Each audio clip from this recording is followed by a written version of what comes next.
কোনো নির্বাচনী কোনো অনিয়ম দেখছেন কিনা, নির্বাচন কমিশন কাছে কোনো কমপ্লেন বা তারা দায়িত্বশীল আচরণ করছে কিনা? নির্বাচন কমিশন দায়িত্বশীল আচরণ করছে না।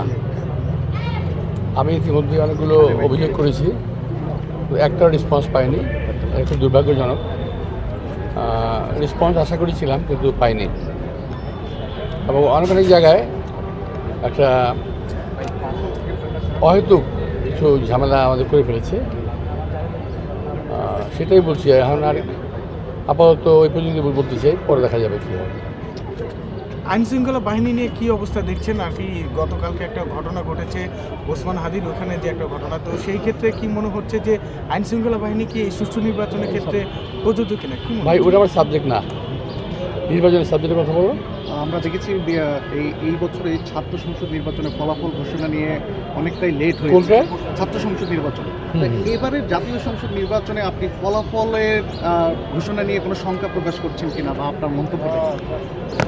আমি তো আমার শঙ্কা আগে থেকে বলে আসছি, ইট ইজ নট নিউ। আমি প্রথম থেকে বলে আসছি যে অ্যাডমিনিস্ট্রেটিভ কু হওয়ার চান্স আছে। কিছু কিছু লোকের উপর কিছু কিছু লোকের ঊর্ধ্বতন মহলের দুর্বলতা আছে, তাদেরকে তারা পাশ করাবেই। পক্ষান্তরে ওই জায়গায় হয়তো বিএনপি ক্যান্ডিডেট ফেল করা দেবে। কিছু কিছু দলের জন্য এই দুর্বলতা কাজ করতেছে, এবং আমি শুনেছি, সত্য মিথ্যা আমি জানি না, একেবারেই ঊর্ধ্বতন মহলের একটা লিস্ট তৈরি হয়েছে যে এই লোকগুলোকে পাশ করতেই হবে, একটা বিশেষ দলের তাদেরকে পাশ করাতেই হবে। এবং তাদের কথাবার্তা আচার আচরণে মনে হচ্ছে যে তারা জিতে বসে আছে। এত বছর নির্বাচন করি, কিন্তু কখনোই আমরা এভাবে প্রেডিক্ট করতে পারি নাই যে আমরা জিতেই গেছি। জনগণ ভোট দেবে, কাকে দেবে, কখন দেবে, কীভাবে দেবে, সেটা তো জনগণ জানে। কিন্তু আগে আমি কীভাবে বলবো? আমরা জনগণের কাছে যাচ্ছি, ভোট চাচ্ছি, জনগণ ঠিক করবে তারা কাকে ভোট দেবে। কিন্তু ওরা ফার্মলি বলছে যে আমরা জিতেই যাব। আবার অন্যদিকে সরকার একটা বিশেষ মহল বলেছে ওদের তো সংসদে যাওয়া উচিত। একজন বিশেষ ব্যক্তি বলেছে, আমি নাম বলবো না, যে ওদের তো সংসদে যাওয়া উচিত। তার মানে হলো কিছু কিছু লোককে তারা পাশ করুক আর ফেল করুক, সংসদে নেবে।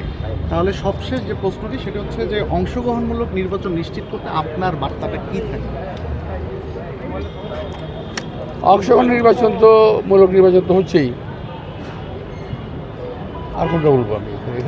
যে অভিযোগগুলোর কথা বলেন, এই জায়গা থেকে আপনার বার্তাটা কী থাকে? না না, এটা তো অংশগ্রহণমূলক নির্বাচন হচ্ছে, কিন্তু সঙ্গে পক্ষপাতিত্ব হচ্ছে। ঠিক আছে, আমি পক্ষপাতিত্বের কথা বলছি যে এই পক্ষপাতিত্বটা খুব খারাপ।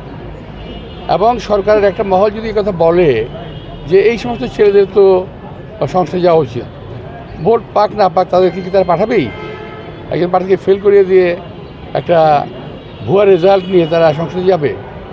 এটা তো হতে পারে না। আপনার প্রতিদ্বন্দ্বী প্রার্থীদের মধ্যে শিষ্টাচার দেখছেন কিনা, একই সাথে আপনার জয়ের ব্যাপারে যদি আপনি কিছু আমাদের জানান। এই ধরনের প্রশ্ন আমি কখনো মোকাবেলা করি নাই। তুমি যে প্রশ্নটা করেছো, তার মানে হলো যে তুমি বোধহয় শিষ্টাচার বহির্ভূত কিছু মানে আচরণ দেখতে পাচ্ছ মনে হয়। আমার ধারণা তোমরা দেখতে পাচ্ছ, এটা আমি এভাবে কমেন্ট করবো না। ভোটারদের স্বতঃস্ফূর্ত অংশগ্রহণ 12 তারিখে আমি ভোটারদেরকে অনুরোধ জানাবো, তারা যেন সকল চক্রান্তের জাল ছিঁড়ে ইলেকশনের দিন যথাযথভাবে তাদের ভোটের অধিকারটা প্রয়োগ করবে, যেটা আমরা আদায় করেছি, অধিকার প্রয়োগ করবে তারা। ওকে, থ্যাংক ইউ।